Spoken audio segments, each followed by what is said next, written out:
My husband confessed to me that he had an affair with my son's ex-girlfriend. And now, after finding out that she's pregnant and he might be the father, I feel as if my entire world has suddenly come to a standstill. And at this point, I truly don't know what to do. Here's what's going on. For starters, all names in this story are fake. A few days ago, my husband of 19 years came to me telling me that he wanted us to sit down and talk, as he needed to come clean that he had been having an affair for the past 6 months. He arranged with his mother to have the kids for the night, and she would get them to school in the morning so we could talk in private. We had arranged this with her in the day while I was at work, and when I arrived home at around 6:45 p.m., he was sat in the living room alone waiting and was looking very nervous and quite frankly ill. I was immediately concerned for him and asking where the children were. He couldn't meet my gaze, but instead reached out for my hands, sat me down again, and quietly announced that he was sorry, and he never meant for this to happen, but he had cheated on me. Now, I had no idea how to react. I was still concerned why no one else was home, as they all should have been home hours ago, because normally they get back at around 4:00 p.m., and no one had messaged me asking if they could go and be with friends or something like that. He started to ramble on, I think, trying to explain himself, as if there was any explanation for cheating, but let me tell you something, I wasn't paying attention, because instead I was demanding he tell me where our children were, and eventually he told me that his mother was looking after them for the night. He asked me to calm down and let him explain himself, and I will admit, I snapped when he said this. Like, how can you even expect me to calm down when he just admitted to breaking our vows? Like, what is there to explain? If he wanted a divorce, he should have just asked for one months ago. He started to get upset, begging me to please calm down and just let him talk, because apparently he didn't choose this, but there's more to the story. I was so full of emotions, I walked outside and I sat in my car, and he followed me to the door crying and begging me to listen and please don't go. I sat in my car for I don't know how long, just sobbing and thinking about our marriage, our children, and what's gonna happen now. Does this mean we're getting a divorce? Do we go through couples counseling? Can I ever forgive him? But the biggest question is why? Why did he cheat? Also, who is she? Why is she better than me? Why is this woman more important than the life that we built together over the last 22 years? After maybe an hour of spiraling and crying, I was ready to hear him out and ask my questions. So I knocked on the door and he opened up. He reached for my hand and we sat down again, and he tried to lead me upstairs to our bedroom, but I said absolutely not. We're talking this through downstairs now, or he can leave for tonight. Now, I really didn't know what to expect from what he wanted to tell me. I didn't care for the apologies or the excuses, but he began by saying that the affair had started 6 months ago, but it had just been secret messaging and nothing flirtatious from his side of things. But then things escalated, where she became more bodily flirtatious, and during a night I was working away, they spent the night together for the first time, if you know what I mean. And that was supposedly 4 months ago. And while he hasn't admitted it, I'm kind of convinced they've been doing this on the regular. I asked why he did this and also so many other questions, and I didn't even give him time to answer, as I began to literally spiral all over again. He then said it was Emily, which is a name that didn't mean anything to me. I half laughed and said, okay, am I supposed to know who that is? But then he said it's James's Emily. For reference, James is our 18-year-old son, and Emily is his ex-girlfriend of 2 months ago. Now, I was so angry in that moment, I shouted for him to get out. I didn't want him anywhere near me. I couldn't stand to look at him or listen to what he had to say next, or how he would try and excuse not only an affair, but with our son's ex-girlfriend, who he was still broken up about. For context, she had broken up with him about 2 months prior, which had him very upset, as they'd had a sensible and very positive relationship for over a year. She was fully welcomed into our home, and I was quite fond of her. I mean, the whole family had been sad to hear they had broken up, and his younger siblings were even saying how they missed her coming around. Like, this is all just so much to think about, and it's honestly just so hard to get my mind around this. Now, my husband told me that the reason he was coming clean to me now was that Emily had confided in him 2 weeks ago that she was pregnant but was unsure as to who the father is. She said it could be either him or James. He then told me that he hadn't planned or wanted any of this. He didn't initiate the relationship, and he tried to not get close with her, but he wasn't strong enough mentally, and it just happened. Well, upon hearing that, I got up and I left. I just couldn't stay there listening to him any longer. I drove 30 minutes away and I checked into a hotel for the night, turning my phone off completely. I then went into work as normal the next day, returning home to the kids out once again, and him waiting by the door, eyes red, begging me to talk to him. But I didn't have the energy to talk or argue. I just walked up to our room and I laid in our bed as he was begging and crying to me again. Now, I need to say, I'm not delusional enough to believe anything he says regarding how it was all her initiating the flirting. Like, she's only 19 years old, and he's more than twice her age. He didn't act alone in this, but also he's trying to place all the blame on a teenager, and quite quite frankly, that's pathetic and it makes me sick. It has been a few days since and nothing has resolved, and things are back to normal for the sake of our children. James doesn't know about the affair or possible pregnancy. They're all back home and I'm trying to make things appear as normal as possible just until Christmas is out of the way. I don't want this affair mess to ruin what should have been a joyful time of year. I've hardly spoken to my husband ever since then, except for when the children are around. Having to share a bed with him disgusts me. He's tried to cuddle me and get me to kiss him in front of the children, but I feel so much animosity towards him. I fear that my depression that I struggle with as a teenager will come back as well. I just want to cry everywhere because my heart is broken, not just for myself, but for our family. I know James needs to know, and sooner is better, but I do not know that I can be there for the both of us right now. So seriously, how do I even try to figure this out? When is the right time to tell James? I know it's silly to think that we could keep this secret until Christmas is over, but I don't have any idea where to start. It just feels like the worst time for all of this. I don't know how I feel regarding everything I know, and I'm nowhere near finding a solution or thinking of next steps. I'm mostly concerned for James and the fallout this will have between him and his father and our other two children, because right now this is so messy that I just don't know what to do.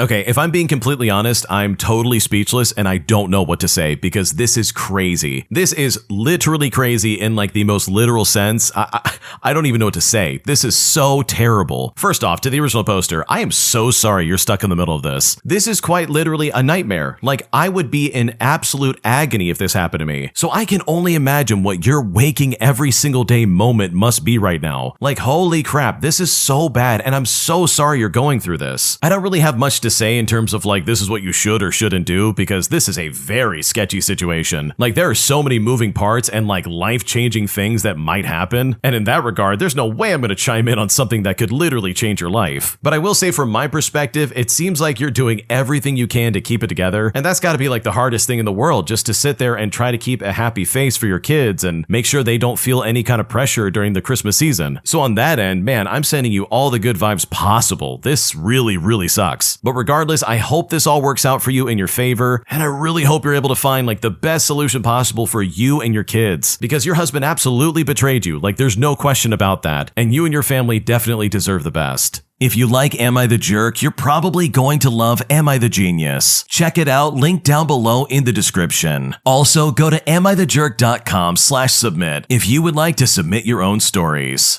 My classmate literally tries to impress our teacher way too much, going above and beyond what's necessary just to try and like look cool. But today, thankfully, things backfired on her in a way that I'm sure she will never forget. And honestly, it was well deserved after she literally tried to speak for the entire class. Here's what happened. So back when I was in high school in like the 10th grade, I had a classmate who was always trying to stay on the teacher's good side. Front row every single day, nodding along, backing up everything the teacher said, even when it didn't really make sense. One afternoon near the end of the class, the teacher mentioned they were thinking about giving us a little more time for the next assignment since everyone had other deadlines piling up. Before anyone else could even react to this comment, this classmate jumped in and said the deadline was fine and we didn't need extra time. When they did this, the room got quiet. The teacher looked around for a second and then just said, "All right," and then moved on. Meanwhile, my classmate looked pretty satisfied, like she had said the right thing for brownie points. Well, later that day, the teacher emailed the class saying everyone would get an extension because of workload from other subjects except for the one teacher's pet. She then emailed asking about it, and the teacher replied that he was keeping her to the deadline she supported in class. No drama, just that. Now, I don't think she meant to try and like screw anyone over, but speaking for the whole class to impress the teacher was wild. But watching it quietly backfire was honestly even wilder. Okay, I love this so much because honestly, I cannot stand the teacher's pet. They're annoying. They're always trying to like look good for some dumb reason, you know, so they can earn these imaginary brownie points that nobody's keeping track of except for them. So for them to be like, "Oh yeah, that deadline's fine. We don't need extra time. It's fine exactly the way it is." Like, dude, shut up. Why are you trying to talk for all of us? That's so dumb. So honestly, I'm glad the teacher had like a brain and decided, okay, this is going to backfire on them and not the rest of the students who clearly don't want this. Because I know as a regular student, this would be super frustrating for me, as dealing with a classmate like this would be incredibly annoying.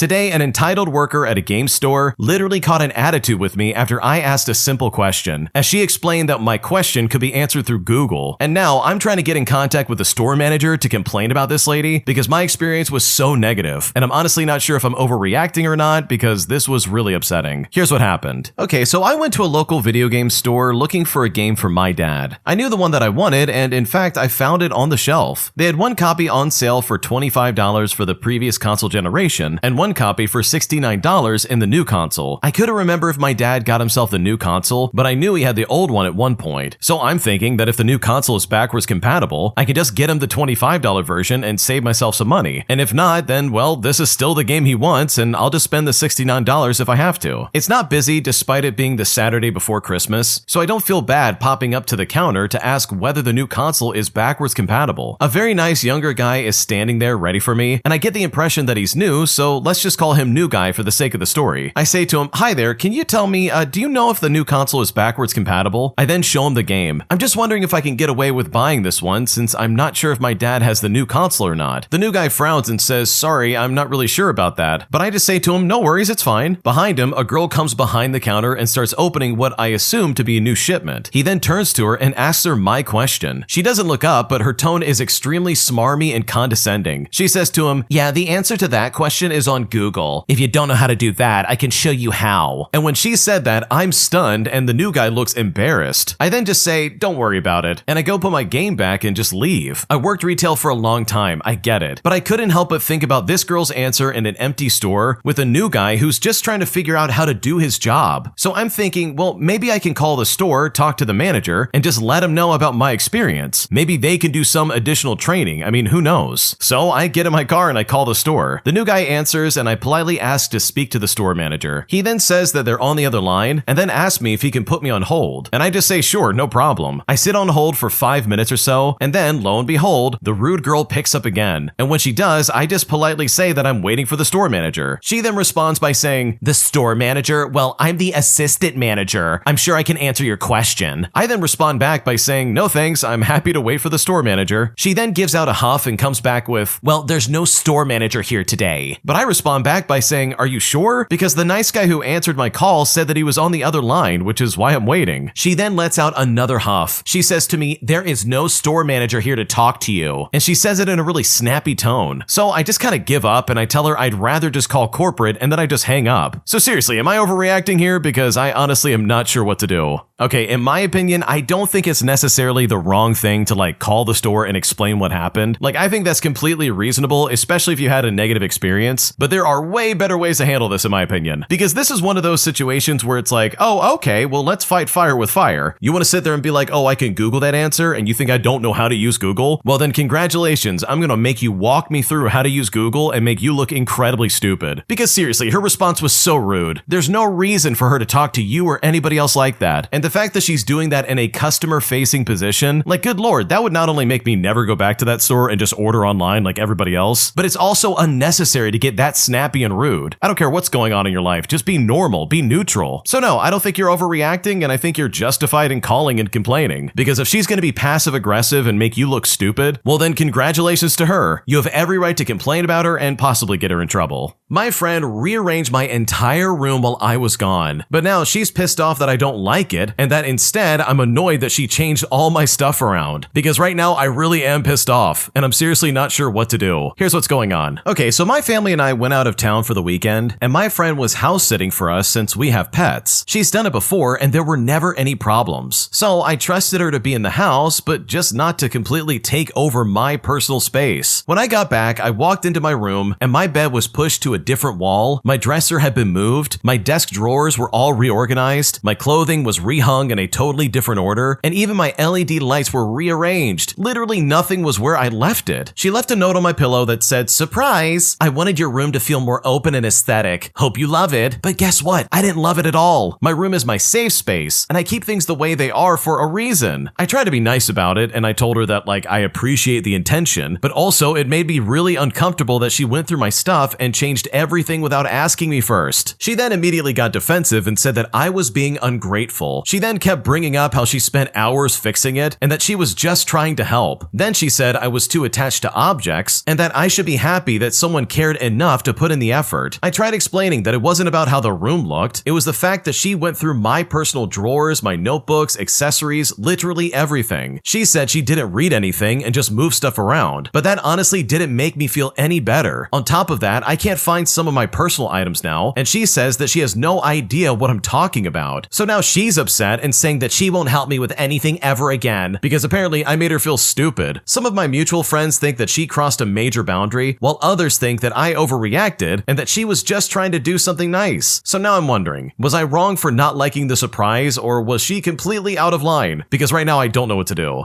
Okay, honestly, I don't think you're the jerk at all because this is so weird. What possessed her to go into your room specifically just to rearrange it? Like, this lady's either snooping through your stuff, robbing you, or she's doing some mix in between. Because literally, the fact that she moved everything around and now some stuff is missing would drive me up a wall. I don't want my stuff rearranged like that, especially if I'm not the one doing it. Like, dude, I don't know where anything is now. Even just looking around my room, if someone changed everything about this suddenly without like giving me any kind of heads up, and then I would be like, hey, where's my charger? I would be so annoyed if it wasn't in the same spot it's usually supposed to be in. Like, holy crap, that would piss me off just thinking about that. Like, good lord, dude. So no, you're not the jerk. This was super intrusive. She rummaged through all of your stuff and rearranged it. And she's trying to sit there and be like, wow, you made me feel stupid. But it's like, dude, you didn't use a single brain cell to consider that maybe this is a bad idea. Maybe you were only there to, like, I don't know, watch the house with the pets there, make sure they stay alive, and that's it. Not go through all of my stuff and rearrange it. Like, what are you thinking? Because this is some weird behavior, and if I was in your shoes, just like what everybody in the comments section is saying, then I would never invite her back to my house ever again, and I would tell her to buzz off, because this really is such a weird thing to do.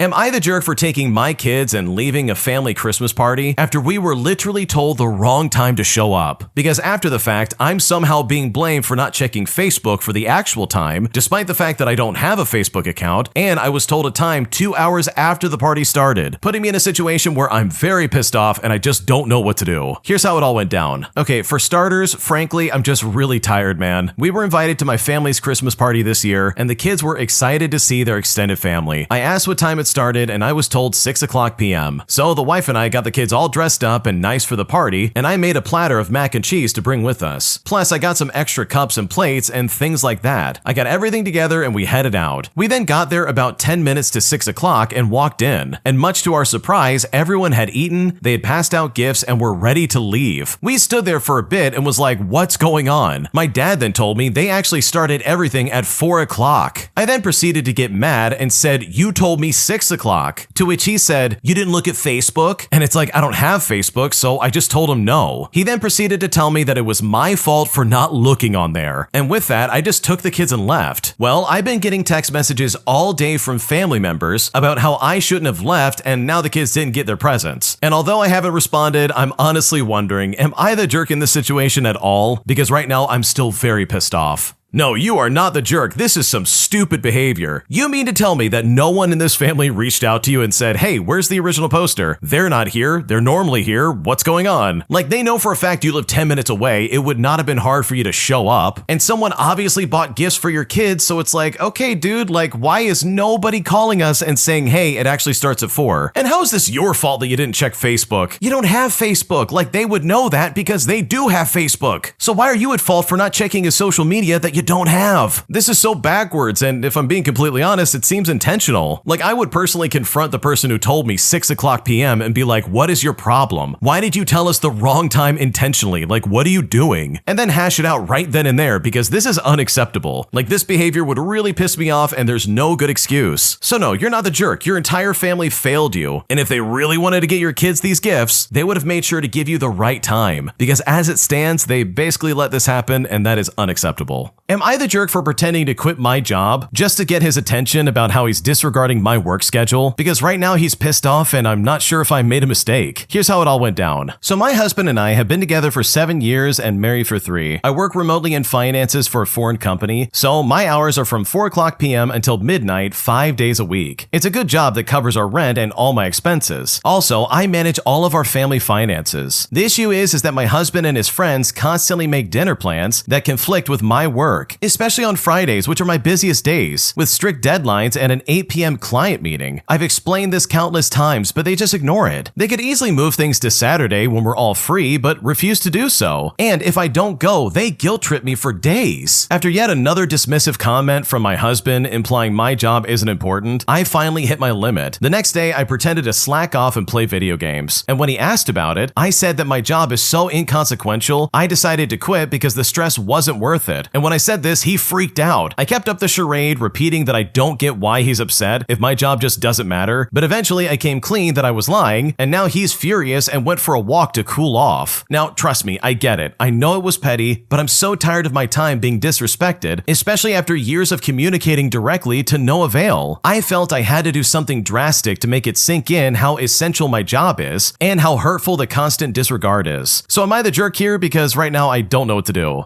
Okay, in my opinion, I think your husband and his friends are idiots in this scenario. They're literally trying to be like, oh, come on, come out to dinner on Friday. We know you've got work and you can't make it, but geez, why can't you make it? It's like, dude, what are you talking about? Just do it on Saturday and make it more convenient for your wife. You know, the person who covers rent and is practically the breadwinner of this couple. Like, what's going on right now? This is so dumb. He literally doesn't respect your work at all, but also is not paying for any of the bills and is basically living like rent-free. So it's like, which one do you want? Do you want me to go out to dinner or do you want the rent being paid? Because if you want rent paid, then I've got to work, meaning that your stupid dinner should be on Saturday instead of Friday night. Like, what's going on? This is such an easy fix, it's not even funny. So no, I don't think you're the jerk for pretending to quit. This guy clearly needed a wake-up call, and in my opinion, I think you did the right thing. My friend is trying to sabotage my relationship, all because she got cheated on and is now trying to ruin everything in my life in some kind of jealous rage. And right now I feel so confused and I seriously don't know what to do. Here's what happened. Okay, so I feel really sick to my stomach right now, especially after the last few hours and days that I have experienced. I am emotionally drained. I'm confused, I'm lost, and I'm hurt. It's 4:30 in the morning and my brain won't shut off. So I'm coming to the internet to let it all out. So for a bit of context, I'm a 22-year-old female, and I have a new boyfriend who's also 22. We've only known each other for about 3 months, and recently we made it official, and we were introduced by my friend who I will call Laura. Now, Laura and I were never really close. I was close with her friend who invited me out to the club a few months ago, and that night, Lauren and me bonded, and she ended up introducing me to my now boyfriend the very next day. She hyped my boyfriend up before we met and encouraged me to go out with him, because apparently she has known him since she was little and expressed how good of a guy that he really was, even though I was in no place to be dating and also haven't had much luck with relationships as I struggle with anxious attachment and trust issues. But still, she insisted that he is actually really a sweet guy and we might just hit it off, and we did. Well, the whole issue from the beginning though was that Lauren was hooking up with my boyfriend's very close friend who we will call Joe, and this friend in particular wasn't the relationship kind of guy and made it clear to Lauren from the start that he is someone who's just gonna mess around, if you know what I mean. He didn't seem like a bad guy, but he definitely was the friend in the group that just wasn't mature enough for a relationship, and definitely is not to be trusted in the relationships. Well, Lauren and him started dating anyways though, and it seemed like they began dating the moment they saw my boyfriend, and they actually really did hit it off and click really well. Joe started acting all romantic with Lauren, and she fell right into it, even after he had shown her that he didn't respect her and couldn't commit. Now, my boyfriend had defended Lauren multiple times to Joe and expressed that he can't treat girls the way Joe does in relationships. But we also wanted Lauren, and she chose to get into a relationship with Joe. So basically, when Lauren and Joe started officially dating, my boyfriend took a backseat. He basically said, if they break up, don't say I didn't warn them, and I don't want to hear about the drama of their relationship anymore, because it's way too much drama, which is completely valid. Now, Joe and Lauren dated for a good month until he cheated on her. My boyfriend and I found out through Joe because he called and told us that Lauren found stuff in his phone, and they ended up breaking up, and it was a massive mess. About a week after Lauren and Joe broke up, she began acting weird towards me and my relationship. She was now in this mindset where she hates all men, and she even was now acting different towards my boyfriend. She started asking me questions like, so like, are you happy with your boyfriend? Is he really making you happy? And truly, I found it weird, but I just kind of let it slide. She started then expressing how angry she is that my boyfriend is no longer defending her or doing anything about Joe cheating cheating on her and how she thinks he's fake and so are all of his other friends. She then started saying that she hates all men and all this other horrible talk about relationships. But yesterday is definitely when it all got really bad. I hung out with Lauren again, but I ended up grabbing an Uber to my boyfriend's house after his friends left as it was late, and she was also going to bed at the time. It all was perfectly fine until I got to my boyfriend's house and I told her one of his friends was there too and he was about to head out. And it was then that she was not okay with not being invited. She then began spam calling me, and when I answered, she began yelling at me and my boyfriend for not including her, all because his other friend is there and that my boyfriend is fake and a traitor and all this other stuff. We explained that it wasn't like that and that the friend is literally leaving. I had to explain to her that I'm allowed to hang out with my boyfriend and his friends too. Just because she introduced me to my boyfriend doesn't mean that she has to always be there. This really upset my boyfriend and I until today, and it really upset me because she called me again and started talking crap about my boyfriend, telling me every bad thing about him, including everything Joe told her about my boyfriend, and she said she thinks my boyfriend is using me and that if he is so fake towards her, he will absolutely do it to me. She then said that me and him should break up, and this was after months of her only saying the best things about him. She also admitted that she overhyped him and made it seem like he was a lot better of a guy than he actually was because she wanted to set us up and be a good wingman. She also wouldn't let me hang out on the phone either and would guilt trip me for hours on going back and forth and would say that my boyfriend is actually a good guy, but she just thought I should know all these things about him. She tried to ruin my relationship tonight, and after talking to him, I do feel better, but I can't help but feel disgusted. And I truly feel disgusted by her and not him. She violated my boundaries to the core, and if my boyfriend was a bad guy, then she is a bad person for setting me up with a bad guy and pretending he wasn't. Now, apparently she was having a bipolar disorder episode during this, and I'm not sure if that is relevant, but the way she was acting was very similar to things I've experienced, especially with other friends who deal with the same thing. I feel extremely sick and upset. I feel as though I can't cut her off because this girl is going to try and ruin my relationship. The first relationship I truly gave a chance and have fallen in love. At the back of my head, the side that overthinks and is anxious, that side is thinking, wow, maybe me and my boyfriend should break up. She thinks so horribly of him, and what if she really did lie about him the whole time, just so she could set us up and get close to Joe and have it all be a group? What if her opinion now really is the full truth, and my boyfriend is everything she is claiming now that the truth is out? So right now, I don't know who to trust, and at this point, I really don't know what to do. Okay, first of all, your friend is crazy. Like, she literally is trying to ruin your relationship, and it all stems from the fact that you have a boyfriend and she doesn't. Like, for some twisted, weird reason, she's jealous of you, and it just doesn't make any sense. So in my opinion, I would take everything she's saying with like a grain of salt and basically throw it right out the window. She is not actually telling you the truth either, by the way. She's only saying these things to try and get you to break up with your boyfriend. Like, that really is all that's going on here, and if I was in your shoes, I would not be taking this lady seriously in the slightest. If you like Am I the Jerk, you're probably going to love Am I the Genius. Check it out, link down below in the description. Also, go to amithejerk.com/submit if you would like to submit your own stories. This next story came from the Am I the Jerk subreddit. Check the links in the description if you would like to submit your own story. Am I the jerk for telling my wife about an incident at dinner with my sister-in-law and her friend, as they were both collectively talking garbage about my wife, saying that I could do a lot better than the person I was planning to get married to? Here's what happened. Okay, so my sister-in-law has this obnoxious friend who she met in college. This woman is one of those people with an undeserved sense of self-importance. She is not particularly attractive, overweight, and has a know-it-all abrasive attitude. Also, she is one of those big is beautiful type of women. And yes, while she does have her bachelor's degree, she thinks that this makes her better than anyone without a bachelor's degree. So my sister-in-law asked my wife and I to join her and this friend to come to dinner at a Chinese buffet. Now, dinner went okay until my wife got up to use the bathroom. At this point, this friend decides to bluntly tell me that she doesn't understand why I am in a relationship with my fiance since I am so much better educated than her. For reference, I'm an attorney and my wife is a nurse's aide. She then goes on to say that I am out of my wife's league, heavily implying that I should be dating her instead. She makes these comments in full earshot of my sister-in-law, who just sits there and says absolutely nothing. Now, I was highly offended on behalf of my wife and myself, and I replied with something like, well, she has other things going for her, and then I thought to myself, for one, she's much sweeter and more fun to be around, and way better looking than my sister-in-law's friend. I also pointed out that my wife, who was my fiance fiance at the time, is not finished with her education yet, and she is certainly on my level as far as intelligence goes. So my wife returns and dinner goes on, and during this time, this woman is acting all buddy-buddy with the both of us. After we leave the restaurant, I told my wife about what this woman had said, and she is also offended, although we both had a good laugh at this woman's expense, given her lack of assets. So after this incident, my sister-in-law decides to move, and my wife and I agree to help out. And of course, my sister-in-law invites this same friend and the friend's significant other. Well, as it turns out, this friend decides that it's hot outside and keeps shutting and locking the door while I do all the moving work, along with the man my sister-in-law hired to drive the U-Haul. And I have to work twice as hard while this fat, lazy lump sits on her butt and keeps locking the stupid door. So after these incidents, my wife and I both decided that we both emphatically do not like this woman, and my wife tells my sister-in-law all of this. Fast forward a couple of weeks ago, and my wife is talking to my sister-in-law on the phone, and my sister-in-law brings up this friend and starts going on about how this woman has cancer and won't stop smoking. Well, after several minutes of this, my wife reminds my sister-in-law that she doesn't like this woman and reminds my sister-in-law exactly why. My sister-in-law then replies that my wife should stop talking to me, clearly implying that I should have not told my wife about this woman's crap talk about my wife, as well as her ham-fisted attempt at flirting. Now, incidentally, my sister-in-law never told my wife about the incident at the Chinese buffet and would have presumably let this incident be unknown to my wife had I not spoken up. Apparently, she thought my wife had no right to know. So am I the jerk for telling my wife about this incident and deciding that I don't like this woman? Is my wife the jerk for not liking this woman and not wanting to hear about this woman's bad luck in getting cancer? I honestly don't think I am, but at this point, I seriously need to know what to do. No, you're definitely not the jerk. Your sister-in-law's friend is a complete moron. Like, why on earth would she be like, wow, you deserve better than her, and then try to insert herself in there as if that's gonna be like, oh wow, you're right, you've won me over, I'm gonna marry you instead. Like, seriously, what was she thinking? That is so inappropriate and so disgusting. Just because someone doesn't have a college education or hasn't finished their education doesn't mean that they're not intelligent and not worth loving. And by the way, I know people with bachelor's degrees who are dumb as bricks, so for this lady to act like she's all high and mighty for getting a 4-year degree, like seriously, that is not that impressive. And don't get me wrong, it's a great accomplishment, but for someone to try and put themselves above other people intellectually just because you have one, in my opinion, is ignorant and just so stupid. So no, of course you're not the jerk. You absolutely had an obligation to tell your wife exactly what happened, especially since your sister-in-law was planning to keep this in the dark. My vacation time with my mom is finally coming to a close, and I feel both happy to be away from her mental space, but also very guilty considering all that we've been through. Here's what happened. Okay, I want to start off by saying that I'm both happy and guilty. Happy because I'm leaving my mom's mental space where I am not who I am. I can't be seen or heard, as my mom never figured out that the world around her is not what she decided it is. So when something doesn't go as she would plan it, like me for example, or some rule of hers, she then just dismisses it as crazy or calls it rubbish. Now, my mom is not a bad person. She would not steal or hurt anybody, and she also has certain internal rules that she just doesn't betray. She is a tough woman, but being around her is like giving up on life. Now, for reference, I am 55 years old, by the way. I'm not a spring chicken, and I testify that this problem has lasted a lifetime, especially if you're like me and you're lucky to build your successful life. My mom needs me as an audience, so she really cares not to lose me, and her ways of communication did not work for anyone else. She has no friends and no people who would check in on her. She did not do anything bad towards others, but she is not enjoyable, as she wants to prove only her points and destroy other people's views and arguments. This literally is her idea of a stimulating conversation, and naturally nobody likes it, so there's only me, the special one who will take care of her. Now, on the other hand, I do feel guilty. I feel I am failing to appreciate my mom in all her fullness, to feel her entitlement as a small, not essential thing in a grand view of her motherhood, but I simply can't. I know what she needs. I know I can make an effort and deliver it to her in small doses. I do make an effort once a day, even though I live in a different country from her, and I call to provide the audience and just listen to her every single day. Now, I have no problem with this part of conversation, but then she asks me how my day goes, and this is when it all gets harder. I just need to accept every time that she is not interested in my day, and instead she's looking at it in order to find places in my day's story where she can find some kind of disagreement, and these disagreements are also stimulating to her. I am basically giving her my life to play with, to amuse her. My life is like a toy in her hands. It took me a lifetime to understand it, and I still still do provide her with my life as a toy, so she can feel important in some kind of way, but in return, she agreed to some boundaries that I placed. For example, she can't call me and only I call her, but I've also trained her that I never fail to call. In 25 years, I've never missed. Whether I've been sick or busy, I always provide her my call and it works really well. My vacation time is also spent visiting her overseas, and it is the most difficult time for me as I'm deprived of my world, my life, my infrastructure, my function, as well as the mentality of my world. Everything shrinks down to the childhood apartment with its rules, issues, routines, and demands. I'm stuck with short blankets that never fully cover me, and I still don't understand what's up with these blankets. I am 5'6" and my mom is 5'2", so I guess the blankets are for her height, or maybe they're from times when people were just smaller. I don't really know. Communication is also very difficult. My mom would prefer to operate with me through signals. I can see how hard it is for her to consider me, but as a full adult who delivers a daily call, I am valued. Only with age have I started to see things more clearly. The broken mechanism of all this entitlement. I do feel compassion to it, but I know it's all in vain. My mom is not missing what she doesn't have. So it's my job to make an effort to provide her with an audience, because she herself cannot acquire or maintain the audience. It would require effort and a certain labor, and my mom just simply wouldn't invest into it. Maybe if she didn't have me, she would have found something else, but I am here and I do love her. But even then, I know that I can't make her happy. The only way to make her happy is to sit next to her in case she needs me. I ask for nothing and I do nothing, and I just provide her the audience when she wants to have it. And I just agree with her all the time after letting her take you apart and break you down. I honestly have no mind of my own, and even this will not make her happy, as then she just can't be proud of me. She literally needs that as well, as it proves her value in some kind of way, but being a successful person professionally and personally is incompatible with the mentality that she lives in. Now, I think she understands this on some levels, and it breeds resentment in her, as if she is not exactly winning in some kind of way, but this doesn't run deep, and for as long as she feels that she controls me, she will just accept it. Living with her for 2.5 weeks is about self-abandonment, lots of headaches, and lots of work on the brink of my mental capacity. There's not much physical effort, but there's also no rest, and I am in much better shape working my busy life overseas. Now, I'm not exactly sure why I posted this, but hopefully somebody can relate to the things that I've been going through. Yeah, this situation is really sad in a lot of ways, because it sounds like your mom is towards the end of her life, and she literally just doesn't have anybody. And sure, your mom does kind of sound like a jerk to a certain extent, but also it sounds like she has nobody else. And sure, you could just turn your back on her, but also it's your mom, so you want to try to have some kind of relationship towards the end of her life. Like, it's all super complicated and so nuanced that I really do have a lot of compassion for you. It really is a tough situation, and it's not as easy as like stepping away and being like, no, I'm not going to be in your life. So truly, I think you're a good person for putting up with all of this and choosing to still stay connected with your mom, even if she's not the most pleasant person to be around in the first place. Am I the jerk for not renting an apartment to my sister's friend after my sister promised her friend that I would be giving them this apartment? Here's what happened. Okay, so I own a small building and I bought it very cheap and I fixed it up myself. Now, I am not an awful landlord. My price is fair and I keep the building in good shape, and I fix any problems that might appear. It's also relevant to say that I don't accept animals in the building. Now, I had an empty apartment, so I put an ad out online and I got a few candidates. I was then talking to my sister and I mentioned that I was searching for a new tenant. Now, I did my usual thing. I showed the apartment, I asked the candidates to fill out a form, but one candidate that came in was blind and he came with a friend. During the visit, he commented that he has a service dog. Now, I did comment that as per the ad, I don't accept animals, but he informed me that since it is a service dog, it legally doesn't apply as a dog. So I said okay, and we eventually moved the visitation to end. And for me, he automatically went to the last in the list. Besides not accepting dogs, I know I have at least 3 tenants who are allergic to dogs, and I won't inconvenience my already existing tenants. So I made my choice, and I called the candidates to inform them of my choice. Well, later in the day, my sister called me very upset. It turns out the blind guy is my sister's friend. She told me that her friend called and said that he wasn't chosen and was incredibly pissed off. And so, in turn, she was mad at me, saying that he was great, he would be the perfect tenant, and so on and so forth. But I told her that I just took a decision based on my impression and background check, and I had a candidate that I liked a lot more. Well, that's when she told me something that honestly blew my mind. She told me that she promised the apartment to her friend, and I told her that it's not her property to make promises or decisions for, and that she needs to call her friend and apologize, especially since I'm not changing my choice. Now, this happened 3 weeks ago, and she wouldn't respond to my text messages or my calls. And this weekend, we had a family party, and she literally gave me the cold shoulder the entire time. So am I the jerk for not picking her friend to live in my apartment? What should I do? No, you are not the jerk here. Your sister should not have done that. She had no right to go to her friend and be like, okay, don't worry, he's gonna give you the apartment. It's like, wait a second, what are you doing? This is not your property. You can't make those kind of calls. So for her to do that in the first place is completely ignorant. And also, you are well within your right to choose whoever you want. You own the building and it's your property. And sure, while your sister shouldn't have done that, I also think that it's really messed up that you didn't want this guy in your apartment, all because he had a service dog. Like, I'm not sure where you're from, but where I'm from, that could be seen as like blatant discrimination and you can get in a lot of legal trouble. So on that end, you definitely need to do better, but also your sister had no right to promise that apartment to her friend, because at the end of the day, this property does not belong to her. An entitled Karen comes into my convenience store and freaks out on me and my coworker in a way that is honestly completely inappropriate. Here's what happened. So I work as a supervisor at a small convenience store. In my area, there is a law where if we sell a product that is eligible to be returned for a bottle deposit, we must take it back if asked to. However, we are also directly across the street from a large grocery store that has redemption machines. The other day, an older woman comes in with her husband to buy some stuff and return some of the bottles. She is notorious for doing this and usually does this when we're super busy. When my cashier saw her come into the store, she asked me to stand behind the register with her in case there was any trouble. Now, I said of course, and I just pretended to be looking over the schedule. She rings the lady for her purchases and then starts counting the bottles and cans, and it all comes out to be worth about $2.40. My cashier tells the customer that she will process the bottle return today, but that if she comes back next time with over $1 worth of bottles and cans, we will refuse to do it and send her across the street because they are better equipped. Well, as expected, this lady starts throwing a hissy fit. She brings up the fact that it is illegal to refuse her, and that if we do, she's going to call the state police to report us and we will all be fired. Now, my cashier apologizes and mentions that the only reason she suggests for her to go across the street is that it will all be easier for her, the customer, but she just hates this idea too. She says that obviously we hate her and don't want her business. Now, my cashier tries to explain, but the customer keeps cutting her off, talking about how nobody cares about her anymore. Eventually, she starts yelling about how everybody she has ever loved is dead now, all because she is so old. Now, don't get me wrong, I felt bad about that. However, I also felt it was unnecessary for her to try and use that against us. After a few minutes of this, the transaction is over and she eventually leaves. But I honestly still don't understand why she doesn't just go across the street, but also I don't think I'll ever know the truth. Okay, first of all, I think someone in the comments of this post said it best. The reason she doesn't go across the street is because that means she has to use a machine and she can't yell at machines. She wanted a person in front of her that she could scream at because her life sucks. And that is not fair for you or your coworkers in the slightest. So hopefully this lady doesn't come back because the way she acted was completely inappropriate. An entitled Karen makes my life a living nightmare when she walks in with her party of 8 into our restaurant and starts making crazy demands that I just simply couldn't keep up with. And after dealing with literally 10 other tables around me, as well as being short-staffed the entire night, I finally hit my breaking point. And now I seriously don't know what to do. Here's what happened. So I just woke up after the worst night I've ever had. I work at a dive restaurant or sports bar in a smaller town, and between high school sports and homecoming season and football season, we get our butts handed to us. Lately, we've been short-staffed with 3 servers when we should have about 6 at our disposal. We'll also only have 1 to 2 hosts when we need more specifically to handle to-goes and bussing the tables. So anyways, I get to work yesterday at 4:00 p.m. and the place is an absolute disaster. Only 2 servers were there for the morning shift and 1 manager who didn't start taking tables until one of the other servers physically refused to take any more. I mean, the restaurant is packed. I spent the first hour of my shift cleaning everybody else's tables while also pre-bussing and running food. The night shift only had me and 2 other servers, one being a double. Well, finally I get my first table, and from there the night goes south really quickly. One server is single-handedly taking on every single table in the front of the restaurant, while me and the other server split the entire back section of the restaurant. And guess what? We fill up again. I had so many tables at one point, I was literally running back and forth from the kitchen. All the while, we have nothing stocked up, we have nothing clean, silverware is being rolled after the host sits 10 tables without it, and I just feel like my whole back was in shock. But everything changes when they walk in. The most evil table in the entire world. It's an 8-top. It's 2 couples with 2 kids each, and this one lady is staring me down before she even sits down in her seat. I'm in the middle of cashing out tables and taking orders, so it takes me about 5 minutes to get to them. I walked over to get their drink order, and this lady rolls her eyes and says to me, "Oh look, she's finally here." Now it takes me about 2 minutes to bring them because the bartender is so busy, so I had to pour my own beers and make the drinks. So I give them the beverages, and I tell them that I will be back to take their order, because once again, I must check on the other 10 tables, and the other 2 servers are underwater at the moment. Well, about 10 minutes later, I come back to their table, and I ask if they're ready to order or if they want an appetizer. Well, this entitled Karen cuts me off and yells, I haven't even ordered my appetizer yet, okay?" And I just say to her, "That's so crazy.